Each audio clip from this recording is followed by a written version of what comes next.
सरकार को सबसे पहले शिक्षा पर ध्यान देना चाहिए, क्योंकि जिस तरह से आजकल शिक्षा पिछले 1 साल से वैसे भी बच्चों की पढ़ाई पर काफ़ी असर पड़ा है, हर चीज़ पर असर पड़ा है। लेकिन जिस तरह से शिक्षा में जो कमी आई है, बच्चे ठीक तरह से पढ़ नहीं पाए हैं, स्कूलों में भी बहुत सारी धांधली हुई कि पैसे लेने के बावजूद उन्हें पढ़ाया नहीं गया। एग्ज़ाम दे रहे हैं तो एग्ज़ाम में भी उनको काफ़ी कठिनाइयाँ आ रही हैं। तो इन सभी चीज़ों पर सरकार को ध्यान देना चाहिए, शिक्षा पर ख़ास तौर ध्यान देना चाहिए, क्योंकि शिक्षा ही लोगों को आगे बढ़ाता है, समाज में उन्हें पहचान दिलाता है। बाकी तो सारे मुद्दे बहुत अहम हैं। रोज़गार पर भी ध्यान देना चाहिए, महंगाई पर भी ध्यान देना चाहिए, स्वास्थ्य पर भी ध्यान देना चाहिए, लेकिन शिक्षा बहुत ही अहम मुद्दा है, ताकि जो हमारे नौजवान हैं, बच्चे हैं, शिक्षा के ज़रिए ही वो आगे बढ़ सकते हैं। तो शिक्षा पर ख़ास तौर पर सरकार को ध्यान देना चाहिए। तो हम लोग को महंगाई के सिलसिले में तो ये बोलना था कि हम लोग का रसोई गैस में हम लोग को ज़्यादा प्रॉब्लम होती है। गैस सिलेंडर का दाम बढ़ गया है और घर तो चूँकि हम लोग को चलाना होता है और रसोई घर तो हम लोग को चलाना ही है।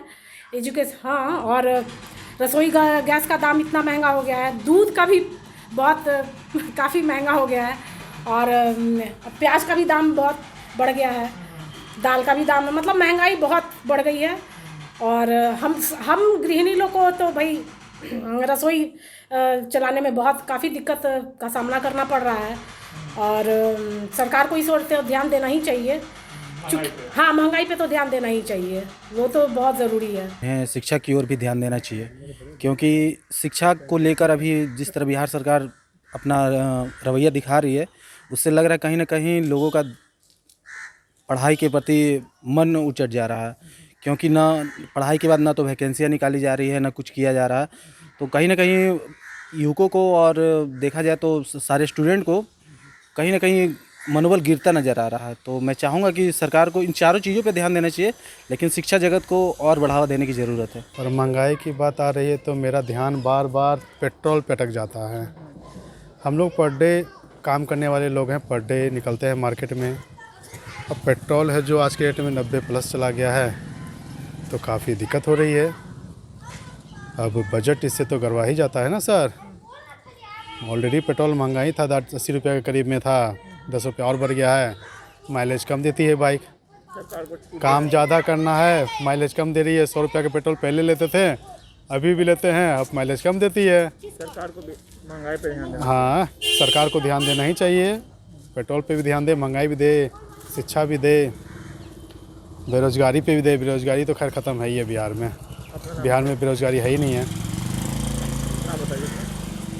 बिहार में बेरोज़गारी, रोज़गार है ही नहीं है, बेरोज़गार हैं लोग। तो सारे चीज़ों की समस्या है, शिक्षा की भी समस्या है, बेरोजगारी की भी समस्या है। पेट्रोल का दाम देखिए दिन पर दिन बढ़ता चला जा रहा है, गैस का दाम देखिए दिन पर दिन बढ़ता चला जा रहा है।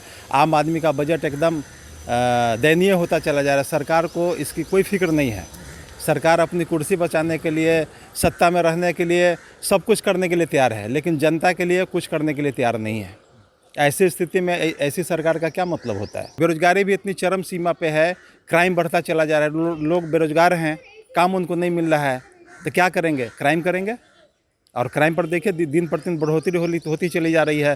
पुलिस प्रशासन निष्क्रिय हो चुकी है जो है ना। अभी इलेक्शन से पहले सरकार ने कहा था कि जैसे ही हमारी सरकार बनेगी हम इतने सारे लाखों लोगों को रोज़गार देंगे, लेकिन कहाँ है? कुर्सी पर बैठने के बाद सब लोग अपने अपने कुर्सी पकड़ के ऐसे चिपक करके बैठ गए हैं कि सरकार की तरफ, जनता की तरफ तो, बेरोजगारी की तरफ तो कुछ ध्यान ही नहीं है सरकार का। जो गांव-गांव में गरीबी की स्थिति आ चुकी है, इसलिए गैस की महंगाई इतना है कि कैसे खाना बना सकती है। दिन प्रतिदिन रसोई गैस की महंगाई बढ़ रही है, इससे आम जनता को कठिनाई हो रही है। ये सरकार से ही चाहते हैं जो बेरोजगारी है, कोरोना काल का जो टाइम आया, इस कोरोना काल में हर एक आदमी बेरोजगार हो गया। बिजनेसमैन हो या फिर जो किसान लोग भी थे, वो लोग भी एक तरह से बेरोजगार हो गए हैं। सरकार से हम उम्मीद करेंगे कि हर एक बेरोजगार लोगों को कुछ अपने धन मुहैया कराए, ताकि बेरोजगार रोज थोड़ा छोटा धंधा करके अपना रोजगार चलाए, फिर से अपना सृजन स्टार्ट करे और आगे की ओर अपना परिवार। जो अभी शिक्षक नियोजन की प्रक्रिया जो लंबित है उसको त्वरित बहाली कर और सभी बच्चे को पढ़ाने के लिए, और बाहर एजुकेशन में भी लोन की ज़रूरत है। जो एजुकेशन लोन लोग को नहीं मिल रहा है उसको दिवा कर शिक्षा के लिए बजट बढ़ा। जी। सरकार से हमारी उम्मीद रहेगी कि महंगाई जो है चरम सीमा पर पहुंच गई है। आम जो जनमानस हैं उनके लिए भरपेट भोजन करना भी इस समय मुश्किल हो गया है।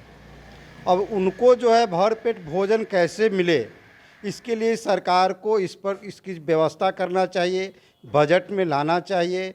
किसानों का जो फसल क्षति हुआ है पिछले बरस कोरोना काल में, बारिश, इससे उन लोग की फसल नहीं हो पाया, तमाम चीज़ों को जो है दह गया, जो काफ़ी जो है किसानों को नुकसान हुआ है। उन पर भी जो है सरकार को सोचना चाहिए। पंचायत स्तर पर सरकार को विशेष ध्यान देना चाहिए। पंचायत स्तर पर ये होना चाहिए कि हर एक पंचायत में उप स्वास्थ्य केंद्र जो बनता है वह बनना चाहिए और वहाँ पर बुनियादी ढांचा जो है वो कंप्लीट होना चाहिए, ताकि वहाँ पर जो मरीज जाए उसका इलाज समुचित ढंग से हो, न कि उप स्वास्थ्य केंद्र मेडिकल को रेफ़र वहाँ से यानी PMCH को रेफ़र करे, यानी कि रेफ़र करते करते आदमी का